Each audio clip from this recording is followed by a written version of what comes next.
So let us see what we have here for you guys today. Just take only what resonates. So, Archangel Michael, maraming pong salamat, Guardian Angels of Collective. Can we get clear messages for today's reading for them, please? Pick up only the messages and resonate for you, my love. Okay, let's go ahead and check this out. Pero nakuha ko ng bell na parang anyo, parang may energy ng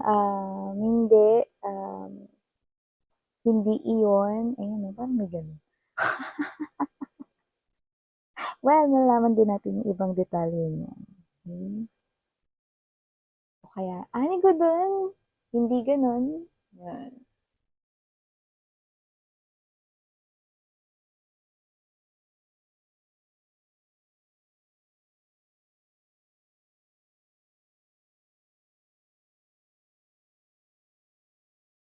Oh. Oy. Okay.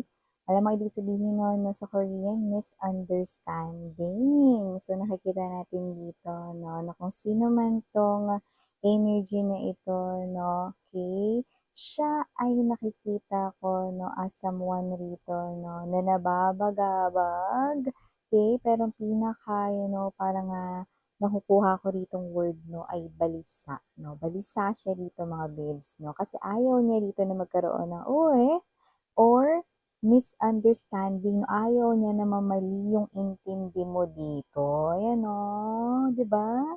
So, maya-maya, no, sabihin natin dito kung ano pa yung iba. Ilatag muna natin sa ating table ang lahat ng energies. Okay lang ba? Para syempre tuloy-tuloy, no, yung ating kwentuhan. Center ng reading, Three of Coins. We have the Devil in reverse. Oh, so this is something here na gusto niya ritong linawin, no? So parang habang maaga pa, no, gusto niya itong linawin para hindi magkaroon ng misunderstanding sa iyong side. So, Ace of Cups energy right in here.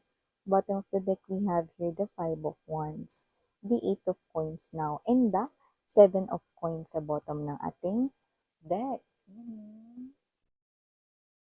Ang hiling niyong magpabalisa ng isang person nang wala kayong kamalay-malay.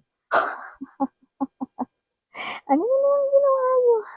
So, nakita natin dito, no, na meron ditong person na balisa sa inyo. Yan, no.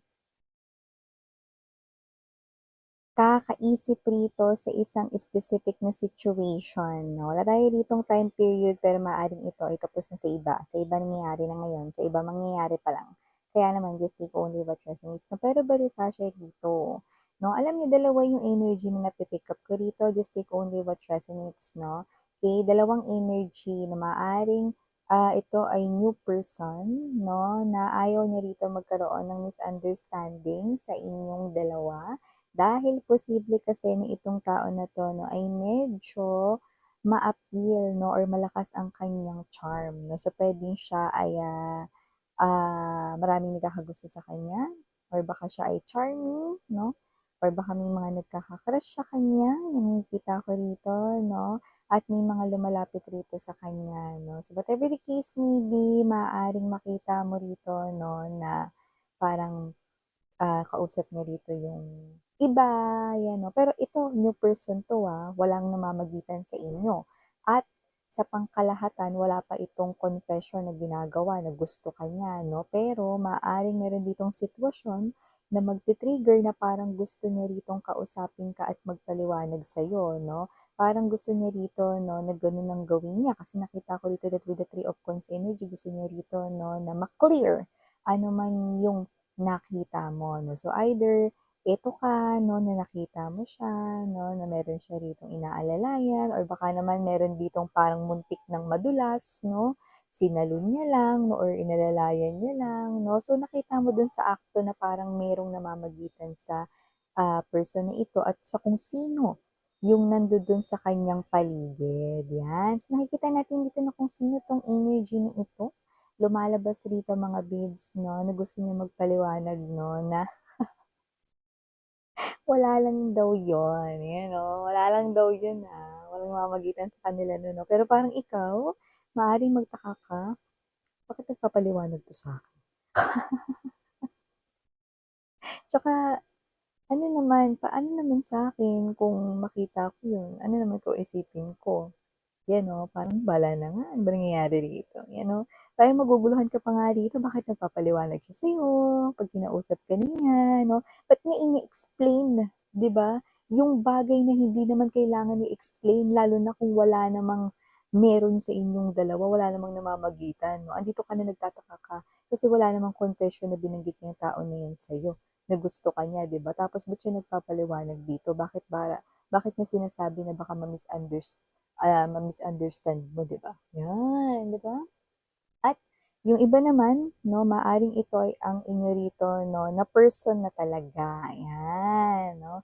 Person na talaga ninyo ito 'no, na posibleng gusto niyo magpaliwanag dito 'no, na wala lang yung nakita mo, yun ay klase ng insidente na aksidente lang 'no, hindi totoo yun 'no, may gano'ng klase ng energy 'no. Gusto niya rito magpaliwanag kasi baka ma-misunderstand mo kung ano yung nakita mo 'no.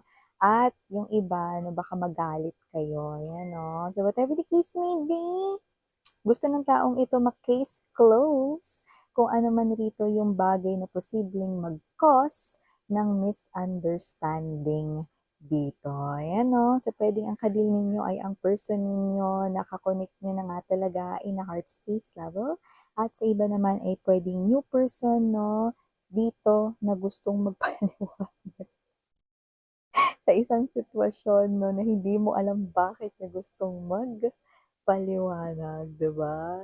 So, hindi mo naman dine-demand yung explanation pero gusto niya, 'di ba? So, batiin na natin everybody. Hi and hello to everyone. My name is Yan. Ito yung Istambayos. Thank you sa inyong walang sawang love and support for me. Kung di niyo pa alam, may pa po tayo na other channel, link down below sa ating description box. If interested for more collective readings for all signs, okay, click lang yung link dyan para makarating po kayo doon. Araw-araw ay nag-upload tayo ng collective readings for all signs. There, tingnan ko yung gender dito, by lalaki, LGBT, and yes, timeless ito. Pwedeng nangyari na tapos na. Sa iba nangyayari na po, sa iba ay nangyayari pa lang. Kaya naman, let's now talk about this more. So nakikita ko dito 'no, na kaya gustong magpaliwanag 'no, kung ito ay new person na hindi pa nagko-confess ng emotions and feelings para sa'yo or kung ito yung new person rito na wala kang kamalay-malay na gusto ka niya. Kasi nga, bibuelo pa lang siya rito sa'yo with the strength card energy 'no, kaya gusto niya ritong i-cut with the King of Swords energy. Ano man rito 'no, yung maaaring maging sagabal rito kasi gusto niya nga rito mga babes 'no, na ligawan ka na. Gusto niya rito na i-express na sa'yo rito na ikaw yung gusto niya 'no, pero parang masisira agad yung, tingin mo sa kanya rito 'no, dahil dun sa nakita mong sitwasyon 'no, wala lang talaga yun. So, puwedeng meron lang talagang nadulas, so naaktuhan mo lang talaga na sinalo niya, nahawakan niya yung kamay 'no, or nakita mo na may hawak siya rito 'no, na kamay ng isang person 'no. Eh, ayaw niya mag-cause ng misunderstanding yun, ayaw niyang maisip mo na siya ay babaero or, lalakero. Basta tayong gender dito na sa babae, lalaki, LGBT, lahat ay welcome. Kaya nakikita ko dito na ayaw niya ditong maisip mo yon kasi nga naman magiging sagabal yon. Tsaka kung sino man 'tong energy na 'to 'no, with the devil in reverse, okay, nakikita ko rito na hindi siya rito player. Okay, nakikita ko rito na kaya siya rito nag-aalala, nababalisa itong tao na 'to kakaisip dun sa nag-iisang sitwasyon na yon. Kasi baka yun, with the Five of Coins energy ang makasira ng kanya ritong pagbuwelo. Okay. Yun pa naman yung parang energy na ano na siya, eh, handa na siya, eh, 'no, napaghandaan niya na ito 'no, kikilos na lang siya, 'di ba? Kikilos na lang siya rito 'no, para magkaroon na kayo rito 'no ng